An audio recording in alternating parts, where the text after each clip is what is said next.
जय गुरुदेव। नवरात्रि आ रहे हैं।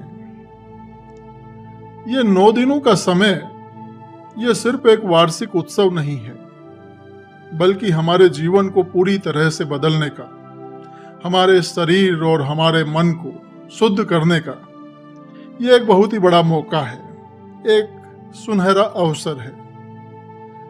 परम पूज्य स्वामी जी महाराज ने हमें हमेशा बतलाया है कि इस दौरान उपवास रखना कितना जरूरी है, और जरूरी नहीं, फायदेमंद है, आध्यात्मिक रूप से भी और शारीरिक रूप से भी। ये नवरात्रि का सिर्फ ये एक व्रत नहीं है, बल्कि ये एक ऐसा तरीका है जिससे हमारा शरीर भीतर से निरोगी होता है, हम हल्का महसूस करते हैं और हमारी चेतना ऊपर की ओर उठती है। ये एक ऐसा समय है जब हम अपनी भागदौड़ भरी जिंदगी से थोड़ा रुककर अपने भीतर झांक सकते हैं और अपने आप को एक नई शुरुआत दे सकते हैं। परम पूज्य स्वामी जी महाराज अक्सर आश्रम में कई लोगों से पूछा करते थे, क्या तुमने व्रत किया? तो देखिए, नवरात्रि के इस व्रत को परम पूज्य स्वामी जी महाराज ने कितना महत्व दिया है। आज यहाँ पर आपको इससे संबंधित एक प्रसंग बतलाते हैं। इससे आप इस नवरात्रि के व्रत का महत्व भली भांति समझ सकते हैं। एक बार परम पूज्य स्वामी जी महाराज खितौरा से जब वापसी मथुरा आए तो वे सीधे पेट्रोल पंप पर पहुंचे। ये नवरात्रि के दौरान का समय था। खबर मिलते ही कई सेवादार भाई परम पूज्य स्वामी जी महाराज का दर्शन करने वहां पेट्रोल पंप पर पहुंच गए। तो पेट्रोल पंप के ही एक सेवादार भाई से परम पूज्य स्वामी जी महाराज ने पूछा, क्या तुमने व्रत रखा है? तो उस सेवादार भाई ने कहा कि नहीं। उस सेवादार ने व्रत नहीं रखा था, तो उसने कहा कि नहीं।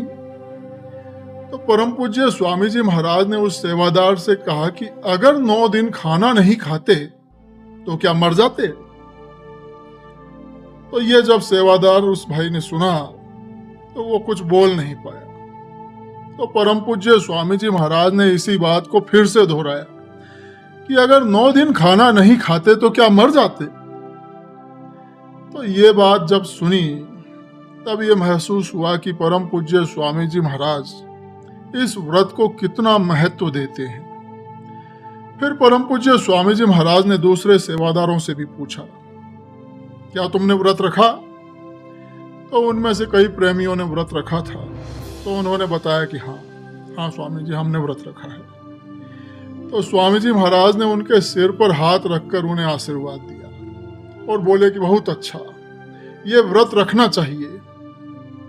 तो अब इस प्रसंग से आप समझ सकते हैं कि परम पूज्य स्वामी जी महाराज ने इस नवरात्रि के 9 दिन के इस व्रत को, इस उपवास को कितना महत्वपूर्ण माना है और इस पर कितना जोर दिया है। इसे अगर थोड़ा सा वैज्ञानिक आधार पर हम समझें तो इन 9 दिनों में उपवास रखने से हमारे शरीर में बड़े ही अद्भुत और क्रांतिकारी बदलाव होते हैं। जब हम उपवास करते हैं तो हमारे शरीर के भीतर जो दूषित पदार्थ हैं, जो विषाक्त तत्व हैं, जो वर्षों से जमा हैं, वे धीरे धीरे बाहर निकलने लगते हैं। आप खुद महसूस करेंगे कि आपका शरीर कितना हल्का हो गया है और उसमें एक नई एनर्जी भर गई है। ये एक तरह का शरीर का अपना खुद का इलाज है, जिसे विज्ञान की भाषा में ऑटोफेगी कहते हैं।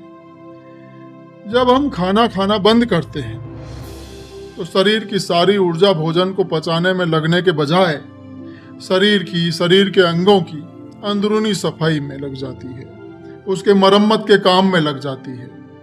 शरीर अपनी पुरानी कमजोर और क्षतिग्रस्त कोशिकाओं को हटाता है और नई स्वस्थ कोशिकाओं का निर्माण करता है। इस प्रक्रिया से शरीर के 5 तत्व, पृथ्वी, जल, अग्नि, वायु और आकाश, ये सब अपने आप में बैलेंस होने लगते हैं, संतुलित होने लगते हैं। शरीर का हर अंग, हर कोशिका इस सफाई और मरम्मत की प्रक्रिया से पूरा लाभ उठाती है। परम पूज्य स्वामी जी महाराज ने नवरात्र के दौरान जो उपवास के लिए तरीका बतलाया है वो सबसे सरल, सबसे सस्ता और सबसे प्रभावशाली है।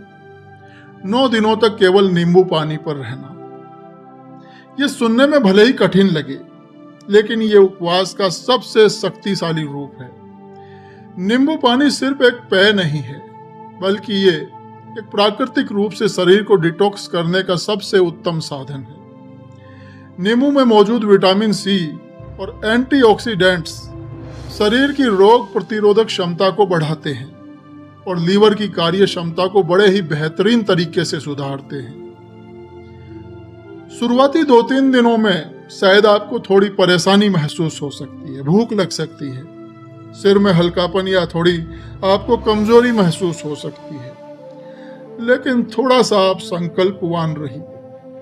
आप विश्वास मानिए, एक बार जब आपका शरीर इस नए रूटीन को अपना लेगा तो उसके बाद आप खुद को पहले से कहीं ज्यादा ऊर्जावान और मानसिक रूप से बिल्कुल स्पष्ट और हल्का महसूस करेंगे।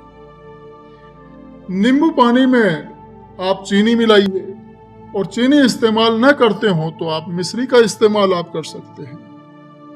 स्वाद भी लगेगा और शरीर को ग्लूकोज भी मिलेगा, जिससे आप बराबर ऊर्जावान बने रहेंगे।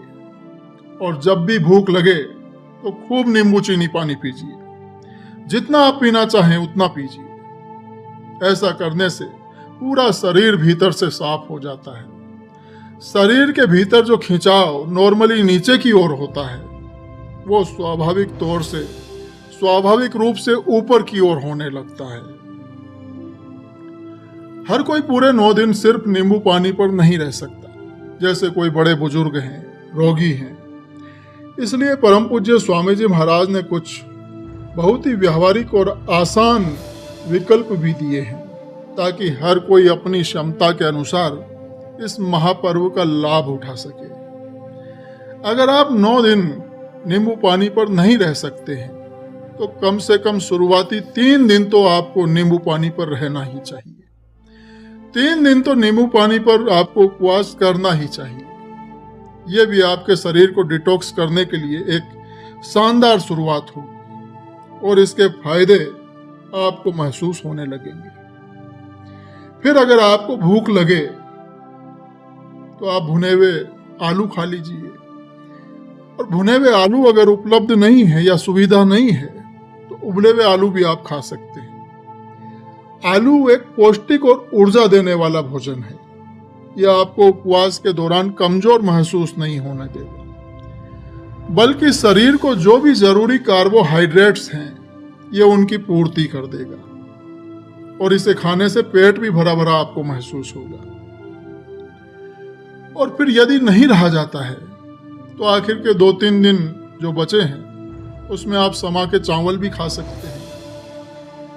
जिन लोगों को कोई बीमारी है या जो बहुत कमजोर है और जिनके लिए केवल नींबू पानी या आलू पर रहना बहुत कठिन है, ऐसे लोगों के लिए परम पूज्य स्वामी जी महाराज ने समा के चावल खाने की भी अनुमति दी है। तो ये एक बहुत ही हल्का और आसानी से पचने वाला और पौष्टिक भोजन होता है। समा का चावल ये शरीर को बिना किसी भारीपन के ऊर्जा देता है। परम पूज्य स्वामी जी महाराज ने बताया है कि अगर आप इस तरह से उपवास नहीं कर सकते हैं तो कम से कम इन 9 दिनों के लिए आप अन्न का त्याग तो जरूर ही आपको करना चाहिए। इस दौरान आप फलों का रस लीजिए, नींबू पानी और दूसरे कोई तरल पदार्थ उनका आप खूब सेवन कर सकते हैं। इस दौरान पानी पीना बहुत ही महत्वपूर्ण है। खूब पानी पीजिए, इससे आपके शरीर से जितने भी दूषित पदार्थ हैं वो मूत्र और पसीने के माध्यम से बाहर निकल जाएंगे, जिससे शरीर की सफाई की प्रक्रिया बराबर जारी रहेगी। नवरात्रि के दौरान 3-3 दिन का उपवास करने के पीछे एक बहुत बड़ा कारण है। इस समय पर साधना करने से हमारे भीतर के तमोगुण, रजोगुण और सतोगुण, ये तीनों गुण स्वाभाविक रूप से कमजोर होने लगते हैं। ऐसा इसलिए होता है क्योंकि नवरात्रि में प्रकृति के सूक्ष्म तत्वों और हमारे शरीर के स्थूल तत्वों में बड़ा बदलाव आता है।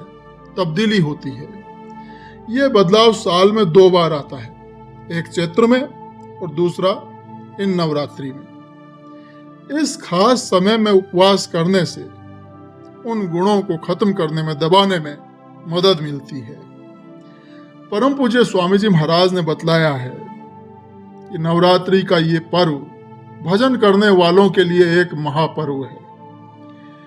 स्वामी जी महाराज ने यह भी बतलाया है कि जब हम कम खाते हैं तो हमारा शरीर हल्का हो जाता है, और जब शरीर हल्का हो जाता है तो मन की चंचलता भी कम होने लगती है, और इसका सीधा असर हमारे भजन पर पड़ता है। आपका ध्यान इधर उधर भटकने के बजाय भजन में लगने लगता है, मन एकाग्र होता है और हमें भजन में आनंद की अनुभूति होने लगती है। ये एक ऐसा समय है जब हमारी चेतना बाहरी दुनिया से हटकर भीतर की ओर मुड़ती है, बार बार भजन पर बैठने की इच्छा जागती है और अपने भीतर एक गहरी शांति और खुशी महसूस होती है। स्वामी जी महाराज ने साफ बतलाया है कि उपवास का पूरा लाभ तभी मिलता है जब इसके साथ बताए गए तरीके से लगकर साधना की जाए। सिर्फ व्रत करने से कोई फायदा नहीं जब तक उसके साथ साधना न की जाए। पूरा लाभ का अर्थ है शारीरिक लाभ और साथ में आध्यात्मिक लाभ। तो इस नवरात्रि का इस बार आप पूरा लाभ उठाइए। इस बार नवरात्र का उपवास आप जरूर से कीजिए, अपने शरीर को शुद्ध कीजिए, इसे रिपेयर कीजिए और अपना ज्यादा से ज्यादा समय भजन में लगाइए। अपने जीवन को एक नई आध्यात्मिक दिशा दीजिए। ये 9 दिन आप अपने ही घर में आप साधना शिविर लगा लीजिए। घर में अगर आपके अलावा और भी दूसरे लोग भी सत्संगी हैं तब तो बात ही आनंदपूर्ण है, क्योंकि आपके विचारों को वो लोग आसानी से समझ पाएंगे। तो सब लोग मिलकर घर में ही साधना शिविर लगाइए और खूब साधना कीजिए। तो ये जरूर बताइएगा कि क्या इस बार आप भी नवरात्रि का उपवास रखने जा रहे हैं। अगर आपके मन में इस विषय को लेकर कोई भी बात हो तो अवश्य बताइएगा। नवरात्रि के इस पावन पर्व पर आप सभी को बहुत बहुत शुभकामनाएं। जय गुरु।